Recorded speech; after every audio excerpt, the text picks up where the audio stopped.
का बाण चलता है वैसे हनुमान जी चले। जही अमोघ रघुपति कर बाना, एही भांति चलेऊ हनुमाना। रघुनाथ जी के बाण के जैसे चल रहे। बाण से उपमा क्यों किया? क्योंकि बाण कभी खुद से नहीं चलता।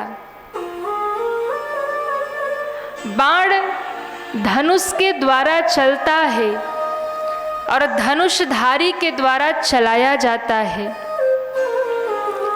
मानो हनुमान जी कहना चाह रहे हैं कि मैं भी अपने बल से नहीं चल रहा, मैं तो बाण की तरह जा रहा हूं।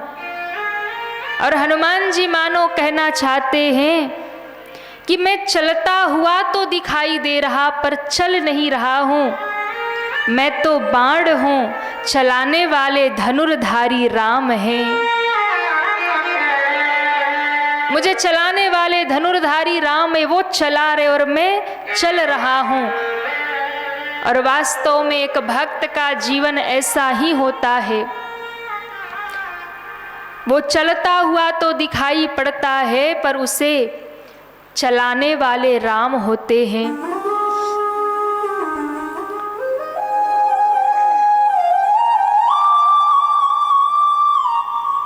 चलता हुआ दिखाई पड़ता है पर उसे चलाने वाले राम होते हैं।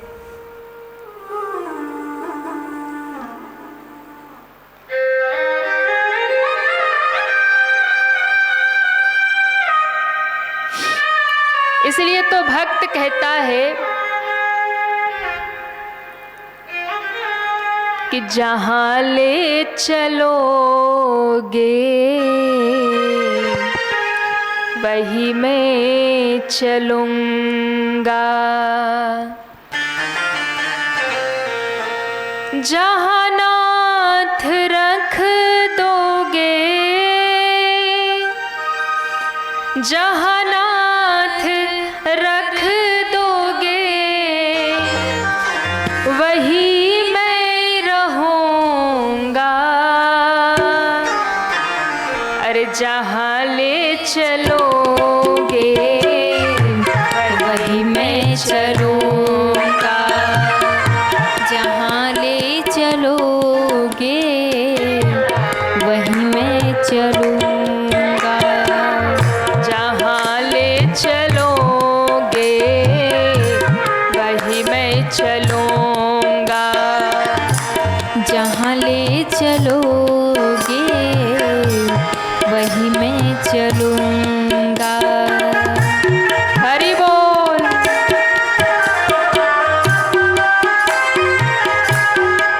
श्री राधे।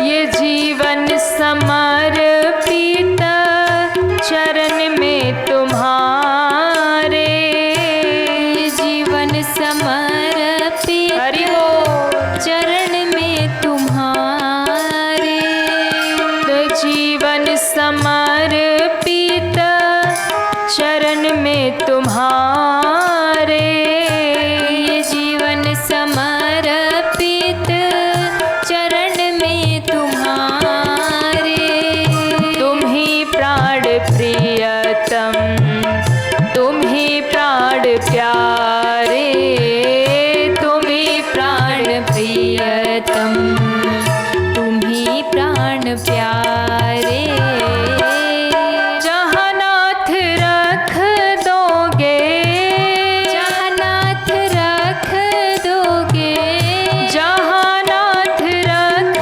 दोगे जहाँ नाथ रख दोगे वही मैं रहूंगा, जहाँ ले चलोगे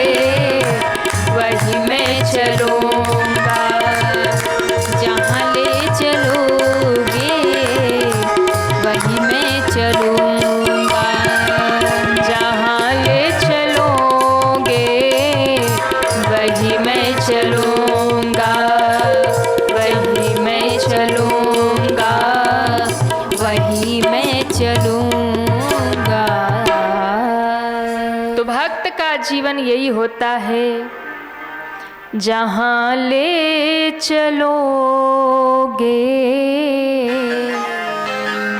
वही मैं चलूँगा। हनुमान जी चले जिमि अमोघ रघुपति कर बाना, एही भांति चलेऊ हनुमाना। हनुमान जी चले और कहते हैं ज्यों हनुमान जी चले तो भक्ति के मार्ग में जैसे ही आप आगे बढ़ते हैं तो भक्ति के मार्ग में आगे बढ़ते ही विघ्न आने शुरू हो जाते हैं।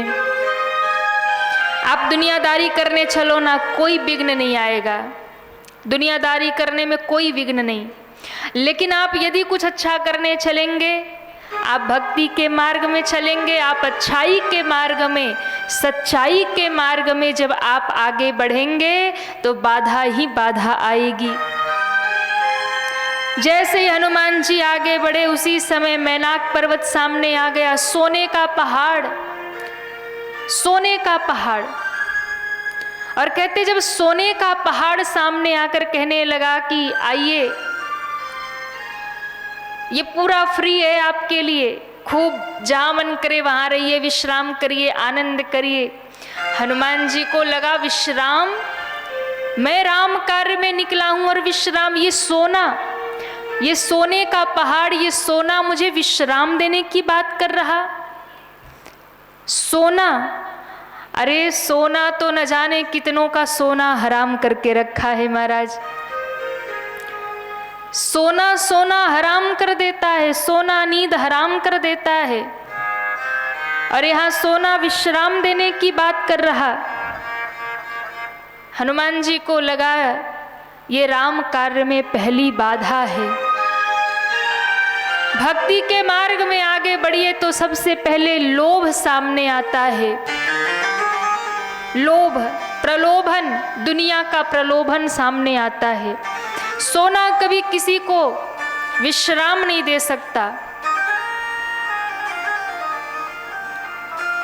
इस सोने के चक्कर में सब परेशान है महाराज। सोना जिसको मिल जाता है वो भी नहीं सोता, और सोना जिसको नहीं मिलता है वो भी नहीं सोता। सोता है? नहीं सोता। जिसको मिलेगा वो इसलिए नहीं सोएगा कि भैया हम सो जाएं और कोई डाका डाल के ले जाए, कोई लूट के ले जाए। और जिसको नहीं मिलेगा सोना, जिसको नहीं मिलेगा वो इसलिए नहीं सोएगा कि रात दिन चिंता में रहेगा, हे भगवान कहीं से थोड़ा मिल जाए। सोने ने सबका सोना हराम कर रखा और हनुमान जी कह रहे ये विश्राम देने की बात कर। हनुमान जी ने हाथ जोड़ लिया, बोले नहीं चाहिए। भक्ति के मार्ग में जब प्रलोभन आपके सामने आ जाए, भक्ति करते करते आपके मन में लोभ आने लगे, लोभेन भक्ति नाशनम, लोभ भक्ति का नाश करने वाला है। इसलिए लोभ जब जब भी किसी के जीवन में आया है वो विनाशकारी ही हुआ है।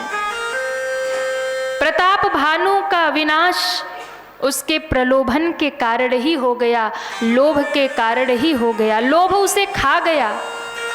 प्रताप भानु को यदि लोभ न आता तो कभी भी उसका सर्वनाश नहीं होता। पूरी पृथ्वी का एक छत्र सम्राट होने के बाद भी उसके मन में लोभ आ गया और वही लोभ उसे खा गया। सांप सीढ़ी का खेल होता है ना, वो बचपन में हम लोग खेला करते थे, सांप सीढ़ी का खेल। सीढ़ी चढ़ते जाओ, चढ़ते जाओ, चढ़ते जाओ, एक सांप बैठा होता है जहां 99 संख्या होती है। 100 के पहले सांप बैठा होता है, और जैसे ही 99 की संख्या मिलती है, 99 आते ही सांप का स्पर्श होता है और सीधे 2 नंबर पे व्यक्ति आ जाता है। सीधे 2 नंबर पे आ जाता है, 99 से 2 नंबर पे आ गया। ये लोभ ही वो सांप है। लोभ ही वो सांप है जो हमें ऊपर से नीचे ला देता है, भक्ति के मार्ग में आगे बढ़ने नहीं देता। इसलिए जिसके भीतर लोभ आ गया वो भक्ति में सफल नहीं हो सकता। लोभेन भक्ति नाशनम, लोभ भक्ति का नाश करता है। हनुमान जी को लगा ये मेरे कार्य का नहीं है, स्पर्श कर लिया और प्रणाम कर लिया। हनुमान तेहि परसा कर पुनि किन्ह प्रणाम, राम काज किन्हे बिनु मोहि कहाँ विश्राम। हनुमान जी आगे बढ़ गए। इसलिए मैं ये नहीं कहती कि लोभ नहीं होना चाहिए, लोभ होना चाहिए, लेकिन जैसे औषधि का हम सेवन करते हैं ना जीवन में कि जितनी आवश्यक है उतनी लेते हैं, अधिक ले ली तो रोग खत्म नहीं करेगा और बढ़ा देगा। लोभ होना चाहिए पर इतना ही होना चाहिए जितने में संसार भी चल जाए और भक्ति के मार्ग में बाधा ना आए, औषधि की तरह। इसलिए हनुमान जी ने स्पर्श किया। स्पर्श करने का अर्थ क्या है? बोले भैया संसार छोड़कर के भी तो जिया नहीं जा सकता है, संसार में जीने के लिए कुछ तो होना जरूरी है। तो इसलिए हनुमान जी ने केवल स्पर्श किया, मानो दर्शन दिया हनुमान जी ने कि जो भक्ति के मार्ग के पथिक हैं उनके जीवन में लोभ होना चाहिए, संसार की कामना, उसे पाने की चाह, पर कितना, जितना आवश्यक हो। हरि से प्रार्थना करता है जो भक्त होता है, साईं इतना दीजिए जामे कुटुंब समाय, मैं भी भूखा ना रहूं साधु न भूखा जाए। इसलिए हनुमान जी ने उसे स्पर्श कर दिया। और यदि आपके जीवन में लोभ का अंत नहीं है ना, तो आप फिर जीवन भर कमाते रहेंगे, कभी उसका आनंद नहीं ले पाएंगे। दौड़ भाग करना जरूरी है, पर उतना ही जितना जरूरी हो, वरना जिंदगी भर कमाते रहो रुपया पैसा हीरा मोती, लेकिन लेके कहाँ जाओगे? कब्र में अलमारी नहीं होती और कफन में जेब नहीं होती। कब्र में अलमारी नहीं है और कफन में जेब नहीं है, इसलिए बहुत ज्यादा इकट्ठा करके भी क्या करोगे? उतना ही पाने की चाह हो जितने में ये जीवन चल जाए। हनुमान जी को लगा कि लक्ष्य मुझे भटकना नहीं है, मुझे तो अपने लक्ष्य पर आगे बढ़ना है। स्पर्श करके प्रणाम करके हनुमान जी आगे बढ़ गए। भक्ति के मार्ग में जब साधक आगे बढ़ेगा तो प्रलोभन बहुत आएंगे, पर उसमें फंसना नहीं है, हमें हमारा लक्ष्य याद रखना है। एक बहुत प्यारा दृष्टांत किसी महात्मा ने दिया कि एक बार एक शराबी व्यक्ति घर से निकला, आगे बढ़ा, रास्ते में बाजार मिला, मार्केट मिला, पूरा बाजार भरा पड़ा है। कई मिठाइयाँ मिल रही हैं, कई कपड़े मिल रहे हैं, कई घर के सामान मिल रहे हैं, हर एक वस्तु उस बाजार में मिल रहा है, पर जो शराबी है उसका लक्ष्य तो अपने शराब की दुकान पे ही पहुंचना है। उसने किसी की ओर नहीं देखा, कहीं नहीं फंसा और सीधा जहां जाना था वही गया। हम और आप भी इस दुनिया के मार्केट में निकले हैं। इस दुनिया के मार्केट में हमें सब मिल रहे हैं, दुनिया के सुख साधन प्रलोभन, पर हमें कहीं भटकना नहीं है। हमारा लक्ष्य है राम जी को प्राप्त करना, हमारा लक्ष्य है, मानव जीवन का लक्ष्य है भगवत प्राप्ति करना। तो हमें कहीं और भटकना नहीं है, अटकना नहीं, कहीं रुकना नहीं है, चलते जाना है और अपनी मंजिल तक पहुंचना है। कहीं और भटके, कहीं और रुके तो लक्ष्य छूट जाएगा। ये बातें साधक के लिए भी है और ये बातें समाज के युवाओं के लिए भी है कि आप अपने लक्ष्य की प्राप्ति में जब आगे बढ़ रहे तो हनुमान जी से सीखिए। मार्ग में बड़े प्रलोभन आएंगे, मित्र आएंगे, दोस्त आएंगे। अरे भाई रोज पढ़ाई करना, चलो आज फिल्म देख के आते हैं। रोज पढ़ाई करना, चलो आज घूम के आते। लेकिन जो भटक गया वो लक्ष्य चूक गया, पर जिसने उन सब भटकाव पर विजय प्राप्त कर लिया वही अपने लक्ष्य को प्राप्त कर लिया। ये समाज के युवाओं के लिए भी, आप जब लक्ष्य में आगे बढ़ रहे तो मित्र आएंगे, बड़े बड़े प्रलोभन आएंगे। चलो घूम के आते, चलो फिल्म देख के आते, चलो ये करके आते। अरे रोज पढ़ना है, फिर पढ़ लेंगे। भटकना नहीं है, जो भटक गया वही लक्ष्य चूक गया। लक्ष्य को पाना है तो चलते रहिए। हनुमान जी प्रणाम करके आगे बढ़े और कहते हैं जैसे ही आगे बढ़े थे कि इतने में दूसरी बाधा आ गई। कौन आ गया? बोले सर्पों की माता है सुरसा। देवताओं ने कहा ये लंका में जा रहे हैं हनुमान जी। सारे देवता बंदी पड़े हैं। इनके पिता पवन देव खुद वहां रावण के अधीन हैं। ये कैसे विजय प्राप्त करेंगे? इनके बल बुद्धि की परीक्षा करो। तो बाबा कहते हैं सुरसा नाम की सर्पों की माता को भेज दिया और उसने आते ही हनुमान जी को रोक दिया।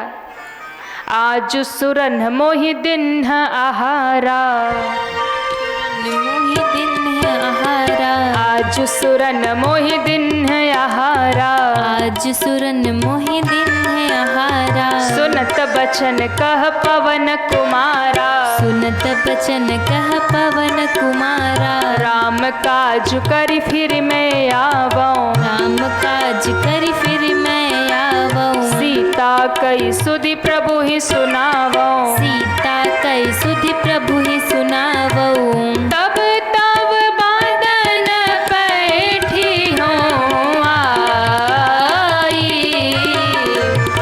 तब तब बादन बैठी हूँ आई।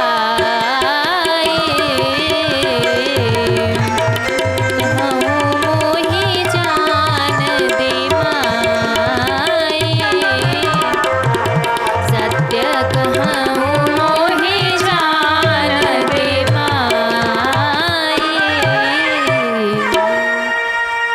सुरसा ने आकर के कहा कि मैं तुम्हें भोजन बनाने, आहार बनाने आई हूँ। आज सुरन मोहि दिन आहारा, सुनत बचन कह पवन कुमारा। हनुमान जी ने कहा माँ मैं राम कार्य करने जा रहा हूँ, मुझे जाने दो। एक बार राम का कार्य हो जाए फिर मैं स्वयं आ जाऊंगा, तुम मुझे खा लेना। सुरसा ने कहा नहीं मैं तो अभी खाऊंगी। मानने को तैयार नहीं। हनुमान जी ने कहा अच्छी बात है फिर खा लो। महाराज इतना कहते ही सुरसा ने मुख फैलाया। अब सुरसा जस जस सुरसा बदन बढ़ावा, ता सुदून कपिरूप दिखावा। जैसे जैसे मुख फैलाती गई सुरसा, हनुमान जी दुगना रूप बनाते गए। 400 कोस में मुंह फैला लिया। हनुमान जी को लगा अब इसका दुगना बनूंगा तो एक पांव लंका में और दूसरा पांव राम जी के पास। राम जी कहेंगे ये कौन सी लीला कर रहा हनुमान, सीता जी की खोज करने गया। इसलिए हनुमान जी तुरंत छोटे बने, सुरसा के मुख में घुसे और जब तक वो मुख अपना बंद करती हनुमान जी घूम घाम के बाहर निकल आए। बोलिए हनुमान जी महाराज की जय हो।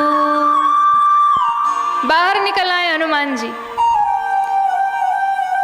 हनुमान जी ने यहाँ बहुत सुंदर दर्शन कराया। सुरसा क्या है? संसार की चाह ही सुरसा है।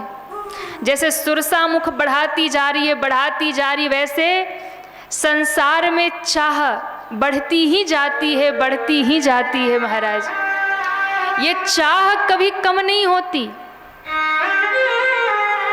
कोई कह दे कि मेरी पूरी चाह हो गई पूरी, इच्छा हो गई पूरी, बोले नहीं, एक इच्छा पूरी होती है दूसरी आ जाती है, दूसरी पूरी हो तो तीसरी आ जाए।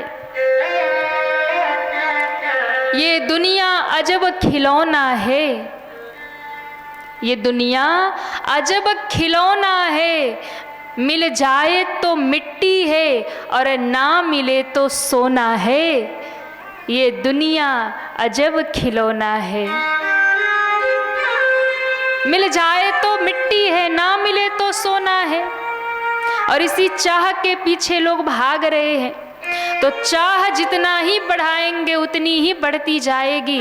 इसलिए हनुमान जी कहना चाहते, अगर भक्ति के मार्ग में बढ़ना है तो चाह को समेट लीजिए, संतोष जीवन में धारण कर लीजिए। जब आवे संतोष धन, सब धन धूलि समान। संतोष रूपी धन जब जीवन में आता है तो सब धन धूल के समान है। इसलिए संतोष यदि आपके जीवन में नहीं है तो आप कितना भी कुछ भी इकट्ठा कर लो, कभी भी तृप्ति होने वाली नहीं है। इसलिए हनुमान जी ने कहा, भक्ति के मार्ग में जब आपके सामने चाह आपकी बढ़ने लगे तो उसे समेट लीजिए, छोटा कर लीजिए। हनुमान जी छोटे बन गए। और दूसरा, संत जन कहते हैं, संसार में कीर्ति की कामना ही सुरसा है। कीर्ति की कामना यानी हमारा खूब नाम हो, लोग जय जयकार करे, थोड़ा सा भजन कर ले, थोड़ी सी भक्ति कर ले, लोग हमें भगत कहने लग जाएं, लोग हमें सिद्ध कहने लग जाएं, लोग हमें साधक कहने लग जाएं। कीर्ति की कामना ही सुरसा है। और ये कीर्ति की कामना कहीं हमें खा न जाए, इसलिए इससे सावधान रहना चाहिए। और ये कीर्ति की कामना यदि खा गई मार्ग में तो भक्ति रूपी जानकी तक हम पहुंच नहीं पाएंगे। इसलिए हनुमान जी छोटे बन गए। जब कीर्ति की कामना बढ़ने लगे तो अपने आप को थोड़ा छोटा कर लीजिए, अपने आप को समेट लीजिए महाराज। अच्छा, हनुमान जी ने इसको मारा नहीं, प्रणाम कर लिया। मानो हनुमान जी कहना चाहते हैं, कीर्ति को समाज में रहना चाहिए, समाप्त नहीं करना चाहिए। कीर्ति की कामना से ही व्यक्ति दान करता है, व्यक्ति समाज में अच्छे काम करता है। अच्छा बताओ, हम समाज में अच्छे काम क्यों करते हैं? चार लोग कहेंगे, वाह वाह भैया, आप तो बहुत सामाजिक कार्य करते हैं, आप तो समाज के लिए जीते हैं। हमारे नाम का पत्थर लग जाए तो हमारा नाम हो जाए, हमारे नाम का पंखा लग जाए तो हमारा नाम हो जाए। ये कीर्ति की कामना ही है सुरसा, जो भक्ति के मार्ग में बाधक है। ये होनी भी चाहिए, क्योंकि ये रहेगी तभी लोग अच्छा काम करेंगे। कीर्ति की कामना से ही बहुत से लोग समाज में अच्छा काम करते हैं। इसलिए हनुमान जी ने इसे मारा नहीं, इसे छोड़ दिया। होना तो चाहिए पर थोड़े रूप में होना चाहिए। अगर इसने विशाल रूप पकड़ लिया तो फिर ये साधक कोई खा जाएगी महाराज, फिर भक्ति तक नहीं पहुंच पाएंगे। तो यदि भक्ति तक पहुंचना है तो कीर्ति की कामना के सामने अपने आप को छोटा कर लीजिए। हनुमान जी छोटे हुए और छोटे होकर दोनों हाथ जोड़ करके मांगा विदा ताहि सिरु नावा। हनुमान जी ने प्रणाम कर लिया। एक और बात, ये विनम्रता की पराकाष्ठा है श्री हनुमान जी के भीतर। विनम्रता की पराकाष्ठा अगर कोई है तो हमारे श्री हनुमान जी हैं। आहा, कुछ ना होते हुए जब व्यक्ति विनम्र हो जाए तो वो विनम्रता नहीं होती है, वो कायरता होती है। कुछ है ही नहीं तो व्यक्ति विनम्र हो गया, भाई चलो कुछ नहीं है, कुछ आता ही नहीं तो विनम्र हो गए। बुद्धि है, बल है, ज्ञान है, सब होने के बाद भी यदि व्यक्ति विनम्र है तो वास्तव में विनम्रता उसी को कहते हैं। कुछ नहीं है और विनम्रता है तो ये विनम्रता नहीं है, ये छिपने वाली बात है। सब कुछ होते हुए भी जो झुक जाए, सरल हो जाए, राम जी सामर्थ्यवान हैं फिर भी झुकते हैं, वो विनम्र हैं। हनुमान जी सामर्थ्यवान हैं, झुकते हैं तो वो विनम्र हैं। भैया जीतने के बाद तो सब हारा हुआ व्यक्ति जीतने वाले को प्रणाम ही करता है, लेकिन धन्य है हमारे हनुमान जी की विनम्रता। विजयी होने के बाद भी हारे हुए को प्रणाम कर रहे हैं, यही हनुमान जी की विनम्रता है। हारे हुए को भी प्रणाम कर रहे, यही हनुमान जी की विनम्रता है। सुरसा ने आशीर्वाद दिया, राम काज सब करिहो तुम बल बुद्धि निधान, आशीष देई गई सो हर्षि चले हनुमान। हनुमान जी आगे चले और कहते हैं जैसे ही हनुमान जी आगे बढ़े ही थे इतने में एक और बाधा हनुमान जी के सामने प्रकट हो गई। गोस्वामी जी कहते हैं निश्चर एक सिंधु महुरहि, करि माया नभु के खग गहहि, जीव जंतु जे गगन उड़ाही, जल बिलोक तिन कै परिछाही।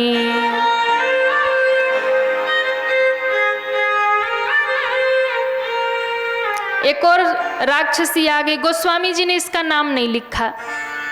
वैसे तो मानस में 3 राक्षसियां और हैं पर उनका नाम लिखा। पहले सुरसा का आई, उसका नाम लिखा। तीसरे नंबर पे लंकिनी का नाम लिखा, नाम लंकिनी एक निशिचरी। और तीसरे नंबर त्रिजटा का नाम लिखा। 3 राक्षसी थी पर उनका नाम लिखा, पर एक ये राक्षसी इसका नाम नहीं लिखा। बस निशिचरी एक सिंधु महुरई, एक निशाचरी रहती है और क्या इसका नाम नहीं लिखा। अच्छा 3 का नाम लिखा, एक का नाम क्यों नहीं लिखा? तो कहा ये 3 जो हैं ये राक्षसी भले ही हैं पर ये तीनों राम कार्य में सहायक हुई। लंकिनी भी राम कार्य में सहायक हुई। हनुमान जी को कहती प्रभसी नगर कीजे सब काजा। सुरसा ने भी आशीर्वाद दिया, राम काज सब करियो तुम बल बुद्धि निधान। और तीसरे नंबर पे त्रिजटा भी राम कार्य में सहायक है। सीतई सेई करई हित अपना, राक्षसियों से माँ जानकी की रक्षा करती है। पर ये जो है ये पूर्ण रूप से राम कार्य में बाधक बनी, इसलिए इसका नाम नहीं लिखा। बाबा कहना चाहते जो राम कार्य में बाधा बने ऐसे का तो नाम लेना भी पाप होता है। जो राम कार्य में बाधा उत्पन्न करे उसका नाम लेने से पाप लगता है, नाम नहीं लेना चाहिए। गोस्वामी जी ने कहा निशिचरी एक सिंधु महुरहि, एक निशाचरी रहती है, नाम नहीं लिया। वैसे इसका नाम है सिंगिका। ये हिरण्यकश्यपु की बेटी है, राहु जैसे 13 दैत्यों की माता है। और ये रहती कहाँ है? जल के बीचों बीच। आकाश में उड़ने वाले पक्षियों को पकड़कर जल में खींच लेती है और उसका आहार करती है, मारकर खा जाती है। और वही छल हनुमान जी से किया। सोई छल हनुमान कह किन्ना, हनुमान जी को पकड़ लिया, जल में खींच लिया। हनुमान जी समझ गए और हनुमान जी ने तुरंत ही उसे समाप्त कर दिया। ताहि मारी मारुत सुत वीरा। श्री हनुमान जी ने सुरसा का हाथ जोड़ा, लंकिनी को एक मुष्टिका मारा पर प्राण नहीं लिए, लेकिन सिंहिका को हनुमान जी ने तुरंत समाप्त कर दिया। ताहि मारी मारुत सुत वीरा, इसे मार दिया। क्यों? आध्यात्मिक अर्थ समझिएगा इसका। सिंहिका को समाप्त इसलिए किया, ये सिंहिका है कौन? तो कहा ये सिंहिका है ईर्ष्या। हमारे हृदय में जो दूसरों के प्रति द्वेष भावना है उसी का नाम है सिंहिका। जो ईर्ष्या की भावना है उसी का नाम है सिंहिका। और ध्यान रखिएगा, ये सिंहिका राक्षसी ईर्ष्या रहती कहाँ है? तो कहा समुद्र की गहराई में, बीचों बीच रहती है, गहरे समुद्र में। यानी ईर्ष्या भी हृदय की गहराई में रहती है। ईर्ष्या हृदय की गहराई में रहती है। और ईर्ष्यालु व्यक्ति क्या करेगा? जो ईर्ष्यालु व्यक्ति होता है वो दूसरों की परछाई पकड़ता है। परछाई का अर्थ है दोष पकड़ता है। जब कोई किसी की बराबरी नहीं कर सकता है तो वो उसके अवगुण ढूंढता है, उसके दोष ढूंढता है। और ये समाज की बहुत विडंबना है। अच्छा, एक बात और है,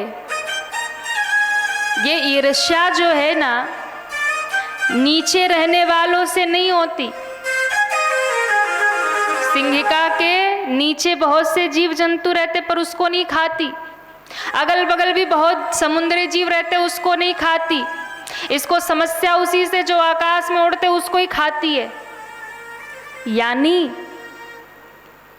ईर्ष्या जो होती है नीचे वालों से नहीं होती, अपने बराबरी वालों से भी नहीं होती।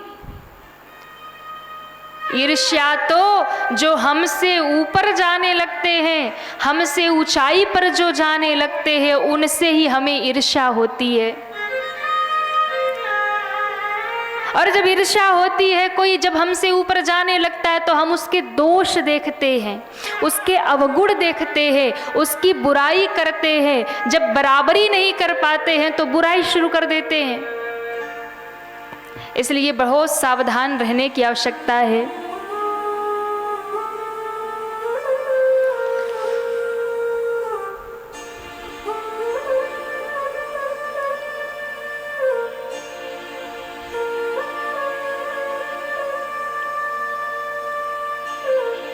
दूसरों में दोष दर्शन करना ही ईर्ष्या है।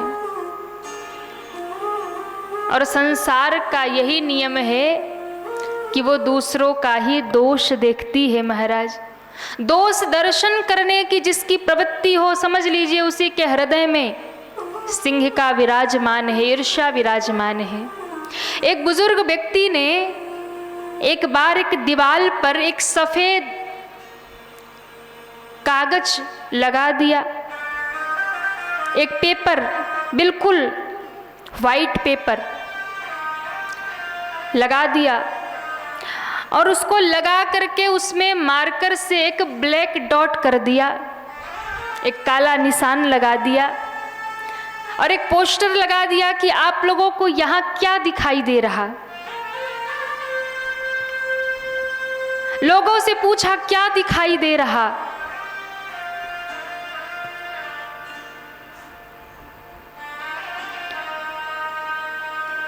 जितने भी लोग आए सबने कहा यहाँ एक काला बिंदु दिखाई दे रहा, इसमें ब्लैक डॉट दिखाई दे रहा। वो वृद्ध मुस्कुराया, बोले वाह रे जमाना, ये पूरा का पूरा सफेद पेपर किसी को दिखाई नहीं दे रहा। इस पूरे सफेद पेपर में एक काला डॉट, एक काला बिंदु सबको दिखाई दे रहा। छोटा सा है, सबको दिखाई दे रहा, और बड़ा सफेद पेपर किसी को दिखाई नहीं दे रहा। तो भैया यही हाल हम लोगों का है कि जीवन भर की अच्छाई हमें दिखाई नहीं पड़ती है किसी की, पर एक छोटा सा भी बिंदु दिख जाए तो हम उसी को पकड़ करके व्यक्ति को नीचे खींचने लग जाते हैं। एक छोटा सा बिंदु भी दिखे, इसलिए ईर्ष्या को समाप्त करना, जड़ से ही समाप्त करना होगा। ईर्ष्या को समाप्त करना होगा। हनुमान जी ने उसे मार दिया, ताहि मार, यानी भक्ति के मार्ग में तभी आप आगे बढ़ेंगे जब ईर्ष्या को पूरी तरह से समाप्त कर देंगे। जरा भी ईर्ष्या बची रह गई तो फिर ये आपको आगे बढ़ने नहीं देगी, भक्ति के मार्ग में भक्ति तक आपको पहुंचने नहीं देगी। इसलिए ध्यान रखें। किसी ने बड़ी प्यारी बात कही, किसी ने बड़ी प्यारी बात कही कि जो औरों की खुशी से खुश नहीं है, जो औरों की खुशी से खुश नहीं है, खुदा उस आदमी से खुश नहीं है। जो औरों की खुशी से खुश नहीं है, प्रभु भी उसकी खुशी से खुश नहीं है। इसलिए यदि भगवान को प्रसन्न करना है ना, तो दूसरों की खुशियां देखकर आप प्रसन्न हो जाइए, दूसरों को खुशी देख करके खुश हो जाइए। आपसे परमात्मा प्रसन्न हो जाएंगे, खुश हो जाएंगे।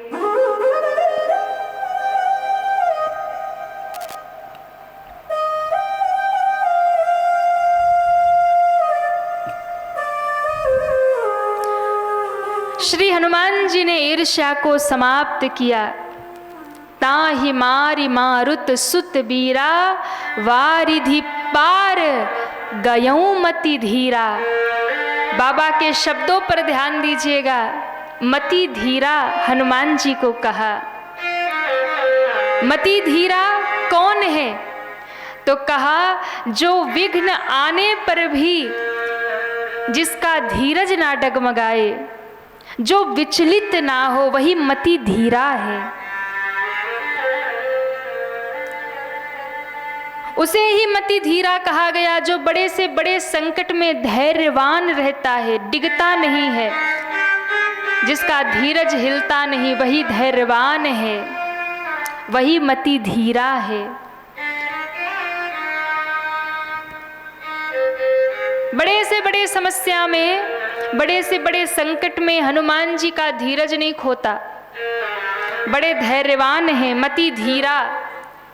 यानी संसार दुखों का सागर है और इसमें हर पल आपको कोई न कोई कष्ट मिलेगा, हर पल आपको कोई न कोई दुख मिलेगा। कभी अपनों से मिलेगा, कभी गैरों से मिलेगा, रोज कोई न कोई कष्ट और दुख मिलेगा। हनुमान जी कहना चाहते हैं भक्ति तक वही पहुंच पाएगा जो मुस्कुराते हुए झंझटों को पार कर जाएगा। मति धीरा वही है जो इन संकटों में भी अपने धैर्य को डिगने ना दे। मुस्कुराकर गम का जहर जिसको पीना आ गया, मुस्कुराकर गम का जहर जिसको पीना आ गया, हकीकत है जहां में उसको ही जीना आ गया। हकीकत है जहां में उसको ही जीना आ गया। मुस्कुराकर गम का जहर जिसको पीना आ गया। तो भक्ति की खोज में जो साधक निकला है उसके जीवन में धैर्य होना चाहिए, धैर्य और शौर्य। धर्म रथ की व्याख्या जब भगवान राम करते हैं ना, तो भगवान राम ने कहा कि जो धर्म रथ है ना उसके दो पहिए, एक का नाम है शौर्य और एक का नाम है धैर्य। सौरज धीरज तेहि रथ चाका,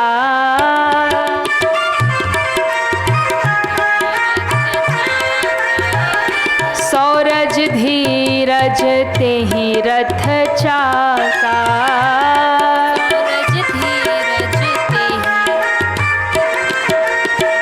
सौरज धीरज तेहि रथ चाका, सौरज धीरज तेहि रथ चाका, सौरज धीरज तेहि रथ चाका, सौरज धीरज तेहि रथ चाका, सत्यशील दृढ़ ध्वजा पताका, ध्वजा पताका, सत्यशील दृढ़ ध्वजा पताका, सत्यशील दृढ़ ध्वजा पताका, ध्वजा पताका, ध्वजा पताका। धर्म रथ, धर्म रूपी रथ के दो पहिए हैं, शौर्य और धैर्य। सौरज धीरज तेहि रथ चाका, शौर्य और धैर्य, इन दो पहियों पर जो चलता है वही अमृत तत्व को प्राप्त करता है, भगवत तत्व को, भक्ति तत्व को प्राप्त करता है। हनुमान जी सारी विपत्तियों का सामना कर गए और आगे बढ़ते गए, अपने लक्ष्य तक पहुंच गए, मां जानकी का दर्शन प्राप्त किया। हिम्मत ना हारने वाला ही अपने लक्ष्य तक पहुंचता है। जीवन में हार भले ही जाओ, कोई जरूरी नहीं है कि जीत ही मिल जाए। जीवन में हार भले ही जाओ मगर हार मानो मत। जीवन में हार भले ही जाओ मगर हार मानो मत, तब जाकर कहीं पहुंच पाओगे, तब जाकर कहीं लक्ष्य प्राप्त कर पाओगे।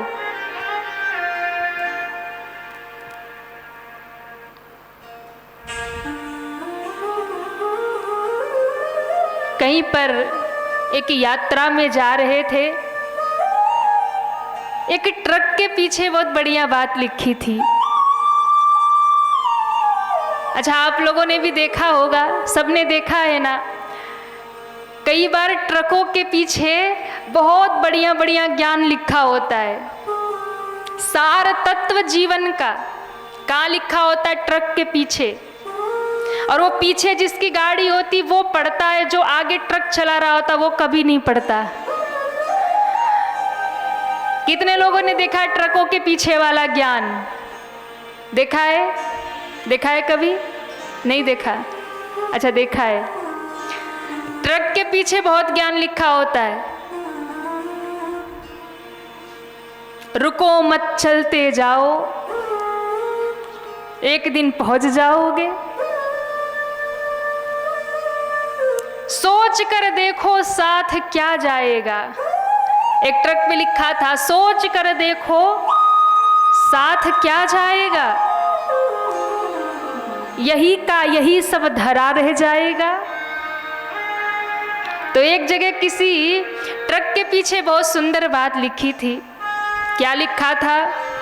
तो कहा, जीवन एक यात्रा है।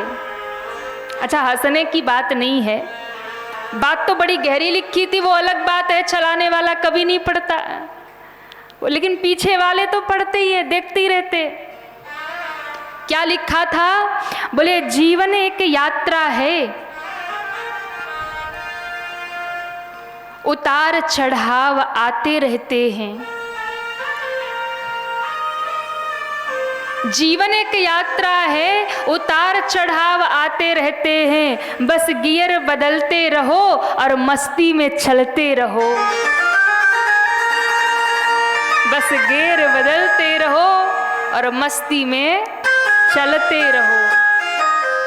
तो हनुमान जी ने ईर्ष्यारूपी सिंहिका को समाप्त किया और ईर्ष्यारूपी सिंहिका को समाप्त करके हमारे श्री हनुमान जी महाराज आज लंका नगरी में पहुंच गए। लंका के द्वार पर हनुमान जी पहुंच गए और जाकर के हनुमान जी ने लंका नगरी का दर्शन किया। एक पर्वत पर चढ़े, दूसरा पर्वत आया और ये पर्वत है अनुराग का पर्वत, वैराग्य का पर्वत। लंका यानी दुनिया की चकाचौंध, माया, दुनिया की सुंदरता, दुनिया का आकर्षण, यही है लंका नगरी। गोस्वामी जी वर्णन करते हैं बहुत सुंदर लंका है, सब सुंदर ही है, सोने की लंका है, सुंदर लंका है, सुंदर सुंदरियां विचरण कर रही हैं, सुंदर बाग बगीचे लगे हैं, सुंदर फल फूल लगे हैं, सुंदर सरोवर है, सुंदर तालाब है, सब सुंदर ही सुंदर है। संसार की माया भी बहुत सुंदर है। राग के पर्वत पे यदि चढ़ के देखोगे तो संसार की लंका में फंस जाओगे, और वैराग्य के पर्वत पर चढ़ जाओगे तो उसी लंका से पार उतर जाओगे। संसार का आकर्षण ही, दुनिया का आकर्षण ही अच्छा लगता है। दुनिया का व्यसन, दुर्व्यसन यही लंका है। गलत संगति, गलत रास्ता यही लंका है। अच्छा लगता है ना? लगता है कि नहीं लगता? दुनिया की जितनी भी खराब चीजें बहुत अच्छी लगती हैं। लगती है? अरे बोलो ना, हाँ या ना? अच्छी लगती है, लेकिन वो आपको नरक की ओर ले जाती है। इसलिए सुंदर लगता है पर सुंदर होता नहीं है। वैराग्य के पर्वत पर हनुमान जी चढ़ के लंका देख रहे हैं।